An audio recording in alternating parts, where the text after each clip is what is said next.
The squeeze play in online poker is one of the more risky moves you can make for two reasons.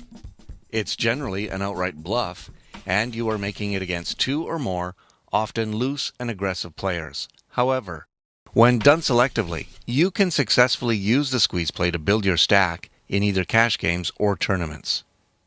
A squeeze play opportunity will normally present itself when a loose, aggressive player raises from early position. Then another player flat calls his raise, thinking he can call a wider range of hands against the loose, aggressive player. Then a late position player makes a re-raise with the intention of getting the other two players to fold pre-flop. That's the squeeze. The reason this is a valid play is because the loose, aggressive player is raising with a wide range of hands, and the player who called him knows that, so he would typically call with a wider range as well. The re-raise then sells a strong hand and a positional advantage after the flop.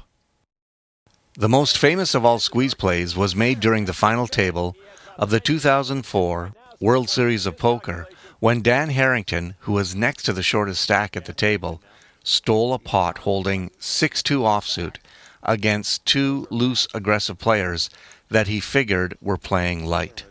The timely squeeze play, filmed for national television, convinced not two, but three players at the table to all fold better hands, and that single pot helped Harrington to a fourth-place finish that year, earning him $1.5 million. Wow, okay, back to reality. Here we are in a $10 online poker tournament at Paddy Power Poker, and we've been quite observant of a particular opponent who is playing a lot of hands and raising almost just as much. Now, under the gun, he's at it again and puts out a raise to $1,250, and it gets folded around to this player, who takes a few seconds before calling the raise. Wow, now look at how big the pot is with just those two players and antes. It comes to you with your Queen 10 offsuit. Now you have about 15 big blinds left in your stack, but you figure it's time to do something before you get too short. That $37.50 in the pot right now will also give you a good chance to go much deeper in the tournament. This actually is the time to make more risky plays in tournaments, because if you get too short in relation to your opponent's stack size, you will be called by a wide range of marginal hands, some of which may very well be ahead of you. So your squeeze play in a spot like this is just not going to work. You want your opponents to fold pre-flop in a squeeze play, which means you need enough in your stack to cause your opponents some real grief if they make a bad call. Since your stack is only twice the size of the current pot, I would seriously consider pushing here with the intent of squeezing both players out of the pot.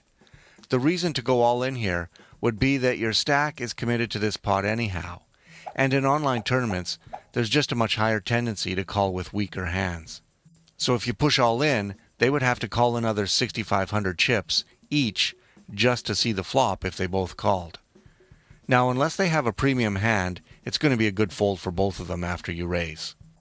And when they fold, you've added about 45% to your stack.